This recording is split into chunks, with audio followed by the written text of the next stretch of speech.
complementaria.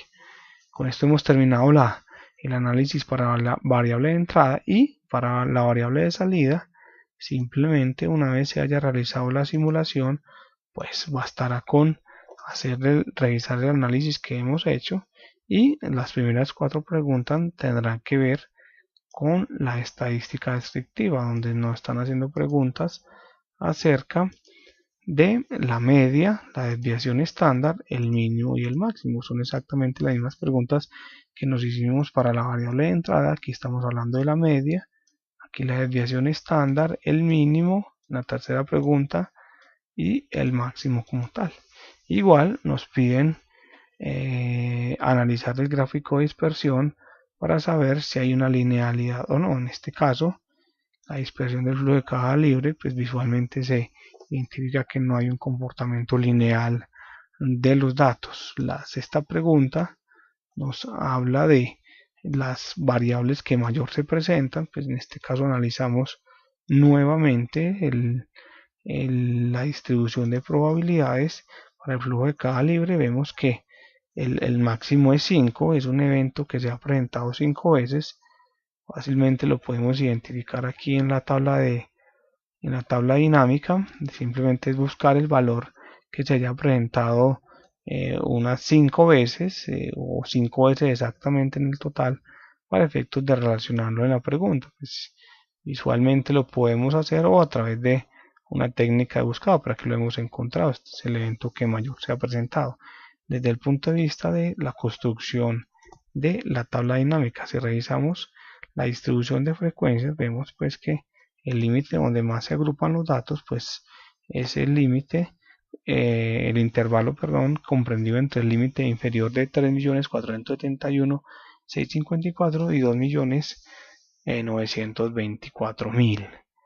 Las otras preguntas que tienen que ver con el otro gráfico es si a partir de la distribución del histograma de frecuencias podemos identificar una normalidad de la variable flujo de caja de salida. Entonces revisamos el histograma y vemos que esta la podríamos circunscribir en una campana de Gauss, que es la que representa la distribución normal.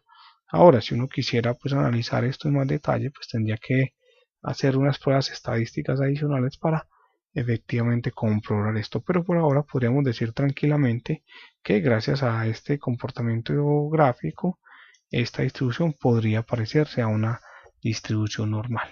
Las preguntas que siguen hablan de los niveles de probabilidad.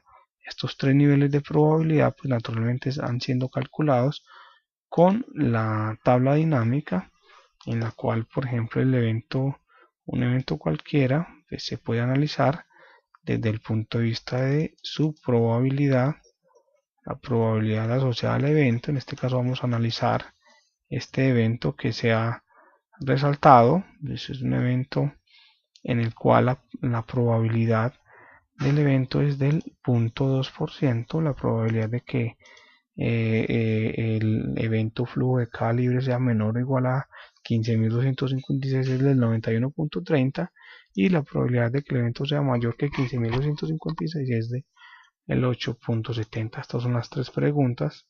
Como vemos, se toman pues de la misma tabla.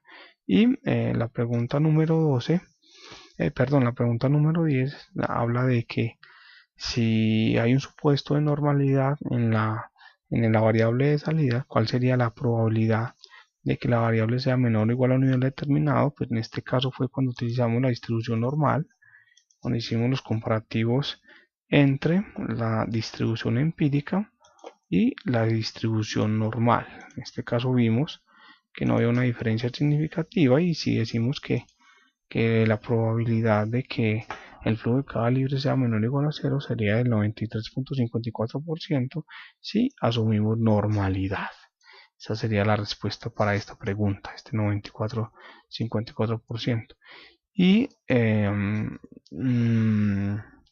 si quisiéramos encontrar el complemento de la probabilidad, pues bastaría con solo hacer una resta, y calcularíamos 1 menos este 94%, y ese 6.46 sería la probabilidad de que el flujo de caja libre fuera mayor que 0, o sea, la probabilidad de ganarse algún valor en esta inversión. Y las preguntas que siguen, que tienen relación con el VAR, pues simplemente nos preguntan con 95 de confianza cuál sería el VAR. En este caso el VAR pues lo hemos calculado, y el VAR con un 95% de confianza será es menos 5.413.203.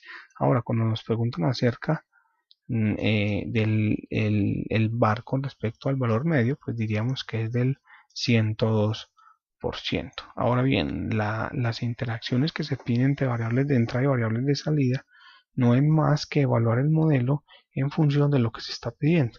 En este caso, están pidiendo que cuál es el valor de la variable de salida, en este caso flujo de caja libre, cuando el modelo financiero se evalúa con el valor mínimo histórico de la variable de entrada. Recordemos que el mínimo lo hemos determinado a partir del cálculo de estadística descriptiva. Lo único que nos están pidiendo allí es analizar cuánto da el flujo de caja libre con este modelo, eh,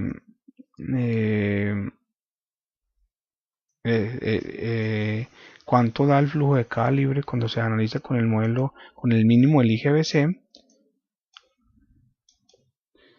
con el mínimo del ADTF, que recordemos que lo tenemos con el análisis estadístico, y a su vez también nos pide cuando lo analizamos con los respectivos valores máximos, y miremoslo acá, valor máximo y con la media. Esto es simplemente una especie de análisis de sensibilidad puntual, pero teniendo en cuenta el comportamiento histórico de los datos. Con esto se termina pues el análisis. Vemos que es simplemente responder las preguntas a partir de lo que hemos construido para las simulaciones desde el punto de vista probabilístico.